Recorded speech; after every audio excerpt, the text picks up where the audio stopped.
अस्सलाम वालेकुम दोस्तों, मैं हूं ज़ुहैब हसन। आप देख रहे हैं मेरा YouTube channel exam talks and analysis. So दोस्तों, डेली बेसिस पे हम डॉन न्यूज़पेपर को सीरीज़ को कवर करते हैं, जिसमें यानी कि डेली बेसिस के जो हमारे एडिटोरियल के और ओपिनियन के आर्टिकल्स होते हैं उनको कवर किया जाता है। लेकिन दोनों के लिए अलग अलग से वीडियो बनाई जाती है। ये ओपिनियन पेज के आर्टिकल्स की वीडियो है 16 अगस्त की।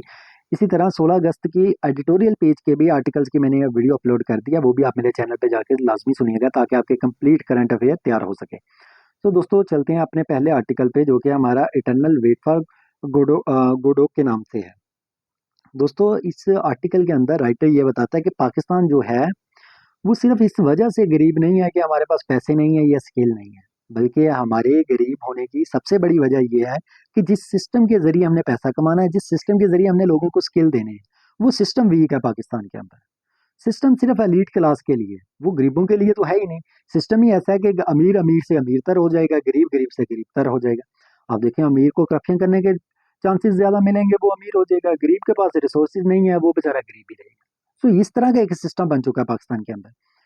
सो जो गुड कंट्रीज होती हैं दोस्तों, वो देखें वो लोगों पर इन्वेस्ट करती हैं। उनका टैक्स का सिस्टम बहुत फेयर होता है, स्ट्रॉन्ग लॉ होता है, उनका अकाउंटेबिलिटी होती है वहां पे। पाकिस्तान के अंदर देखें, कानून तो है लेकिन साफ नहीं है। कानून तो है, उसकी इम्प्लीमेंटेशन नहीं है। सो ये मसले मसाइल हैं हमारे पाकिस्तान में। लोग जो हैं पाकिस्तान में वो गरीब हैं, उनके पास जॉब्स नहीं है दोस्तों। उनके इलेक्ट्रिसिटी के बिल्स आ जाते हैं, देने के लिए पैसे नहीं है उनके पास। टैक्सेस उनके पास, उनके ऊपर इतने लगाए हुए हैं कि एलीट क्लास जिसे टैक्स देना चाहिए वो नहीं दे रहे। लेकिन गरीबों पे टैक्स लगाया हुआ, हैवी टैक्स लगाया हुआ। आप देखें, एलीट जो है free hands, tax benefits, offshore wealth, मतलब जितने बेनिफिट्स हो सकते हैं वो कमा रहे हैं। दोस्तों, हर साल एलीट्स जो हैं पाकिस्तान की वो $17 बिलियन बेनिफिट्स कमाते हैं, जिसमें से $10 बिलियन ऑलमोस्ट तो पाकिस्तान से बाहर भेज दिया जाता है। आप देखें, $7 बिलियन की आईएमएफ से जाके भीख मांगने लग जाते हैं हर बार कि अगर हम यही चीज़ कंट्रोल कर लें तो हमारे मुल्क में रिसोर्सिस को बेहतर तौर पे मैनेज कर लिया जाए तो हम कम से कम अपने पाँव पे तो खड़े होने के काबिल हैं ना।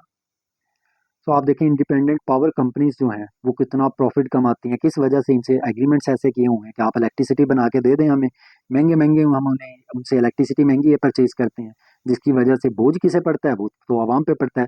शुगर मिल देखें, माफिया सारे बैठे हुए हैं, पैसे कमाते हैं और तो कुछ भी नहीं है। इसी तरह की लूट मार इन्होंने वीट के अंदर, मिनरल्स, गवर्नमेंट एसेट्स, जहां जहां पे जिसका बस चलता है वो अपना अपनी कसर, कोई कोई कसर नहीं छोड़ता उस जगह पे। तो पाकिस्तान का जो सिस्टम है, राइटर से कहता है इट्स एक्सट्रैक्शन। एक्सट्रैक्शन मीन के ये एक लूट मार है कि जितना आप निकाल सकते हो निकाल लो इस सिस्टम में से। कोई डेवलपमेंट नहीं हो सकती इस सिस्टम के जरिए।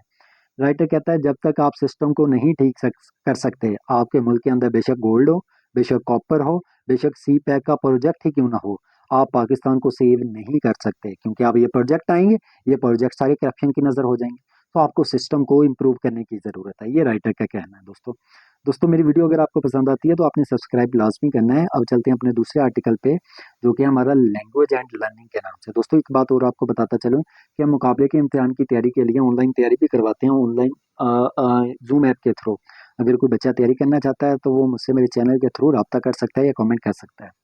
सो दोस्तों, चलते हैं अपने दूसरे आर्टिकल में। इसमें राइटर ये बताता है कि जो लैंग्वेज है दोस्तों, लैंग्वेज हमें सीखने का मौका देती है। बच्चे जो हैं आप देखें, वो स्टोरीज पढ़ते हैं, उस स्टोरीज से सीखते हैं, फिर उससे आइडियाज लेते हैं, वो आइडियाज की फिर अपनी पर्सनल लाइफ में उसकी इम्प्लीमेंटेशन करते हैं।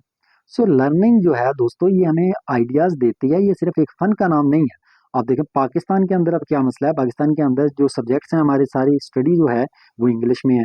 हमारे सारे सब्जेक्ट्स इंग्लिश मीडियम होते हैं। 95% स्टूडेंट्स ऐसे हैं जो कि इंग्लिश को लर्न ही सही तरह से नहीं कर सकते। 5% सिर्फ ऐसे हैं जो सिर्फ इस वजह से पढ़ते हैं ताकि फन वगैरह कर सकें, कोई डीप आइडियाज को अंडरस्टैंड नहीं करते, उसे एक्सट्रैक्ट नहीं करते। सो इंग्लिश के बारे में जान लेना काफी नहीं है, बल्कि आपको हिस्ट्री के बारे में जानना काफी है, आपको बैकग्राउंड के बारे में इंफॉर्मेशन होनी चाहिए। और दोस्तों, जो हमारे पास एजुकेशन है, एजुकेशन का मकसद कभी भी हरगिज ये नहीं होता कि आपने रट्टा लगाना है, आपने कुछ याद करना है, नहीं। एजुकेशन आपकी पर्सनैलिटी की ग्रूमिंग करती है, आपकी करेक्टर बिल्डिंग करती है, आपको डिसिप्लिन बनाती है, आपको हार्ड वर्क बनाती है, आपको प्रेशर को मैनेज करने की स्किल्स प्रोवाइड करती है। सो इसी तरह की एग्जांपल भी ये दी गई है कि आप देखें कि आप कोई भी अगर आप स्टोरी भी पढ़ रहे हो तो उस स्टोरी का मकसद ये नहीं होता कि जस्ट आपने पढ़ के हंस लिया या आपने देख लिया कि बड़ा सस्पेंस था, इट्स ओके, अब आगे वाली पढ़ते हैं, ऐसा नहीं है। उसका मकसद कुछ और होता है जो राइटर आपको बताना चाहता है। हर नॉवल का कोई ना कोई, हर मूवी का, हर ड्रामे का कोई ना कोई मकसद होता है। हम उस मकसद को छोड़ देते हैं। तो दोस्तों आप देखें कि इंग्लिश की वजह से ज़्यादातर लोग जो पाकिस्तान में हैं दोस्तों, वो तो जो न्यू नॉलेज है हमारे पास उस तक रीच भी नहीं कर पाते, क्योंकि ना तो उन्हें इंग्लिश लैंग्वेज तक अबूर है। जो एक बहुत ज़्यादा कम्युनिटी पाकिस्तान में ऐसी भी है जो तो वैसे ही एजुकेशन हासिल ही नहीं कर रही। आप देखें 2.5 करोड़ से ज़्यादा बच्चे तो ऐसे हैं जो कि एजुकेशन ही हासिल नहीं कर रहे। सो दोस्तों जो न्यू आइडियाज़ हैं दुनिया के बारे में, वो हमारी लोकल लैंग्वेज में ट्रांसलेटेड नहीं होते, जिसकी वजह से लोगों को आइडिया नहीं होता कि अब कौन कौन सी न्यू आइडियाज़ इस टाइम मार्केट के अंदर है या जिसको पढ़ने की ज़रूरत है। सो सोसाइटी जो है वो ओल्ड आइडियाज़ के अंदर स्टक हुई हुई है, जिसकी वजह से कोई प्रोग्रेस नहीं हो पा रही। सोल्यूशन क्या है? आप सबको इंग्लिश पढ़ाओ, क्योंकि इंग्लिश अब ज़रूरी है अगर आपने दुनिया वालों के साथ मुकाबला करना है, वहाँ से ट्रेडिंग करनी है। आजकल तो देखें ऑनलाइन सिस्टम है, ऑनलाइन लोग कारोबार करते हैं। तो ऑनलाइन कारोबार पंजाबी में थोड़ा होता है। आपने अगर बाहर जाके अपनी बाहर की किसी कंट्री में अपने प्रोडक्ट सेल करनी है, वो तो इंग्लिश में करनी होगी आपको, जो कि नेशनल लैंग्वेज है, जो जो इंटरनेशनल लैंग्वेज है। सो इंग्लिश सिखाएं आप सबको, और लोकल लैंग्वेज में स्टडी को करें ताकि बच्चे जो पढ़ रहे हैं उन्हें समझ भी आए कि वो पढ़ क्या रहे हैं। इसके अलावा दोस्तों नॉलेज जो है वो सबके लिए होना चाहिए, ऐसे नहीं कि सिर्फ एलीट क्लास के लिए। एलीट क्लास के लिए आप और कर देते हो, जो गरीब लोग हैं उन्हें मदरसे में जाना पड़ता है। सो ये काम नहीं होना चाहिए। सो दोस्तों ये हमारा आज का आर्टिकल था। मेरी वीडियो पसंद आई तो सब्सक्राइब लाजमी करें। एडिटोरियल के भी मेरी वीडियो लाजमी जाके सुने ताकि आपके आज के करंट अफेयर तैयार हो सके। अल्लाह हाफिज़, अपना ख्याल रखिएगा।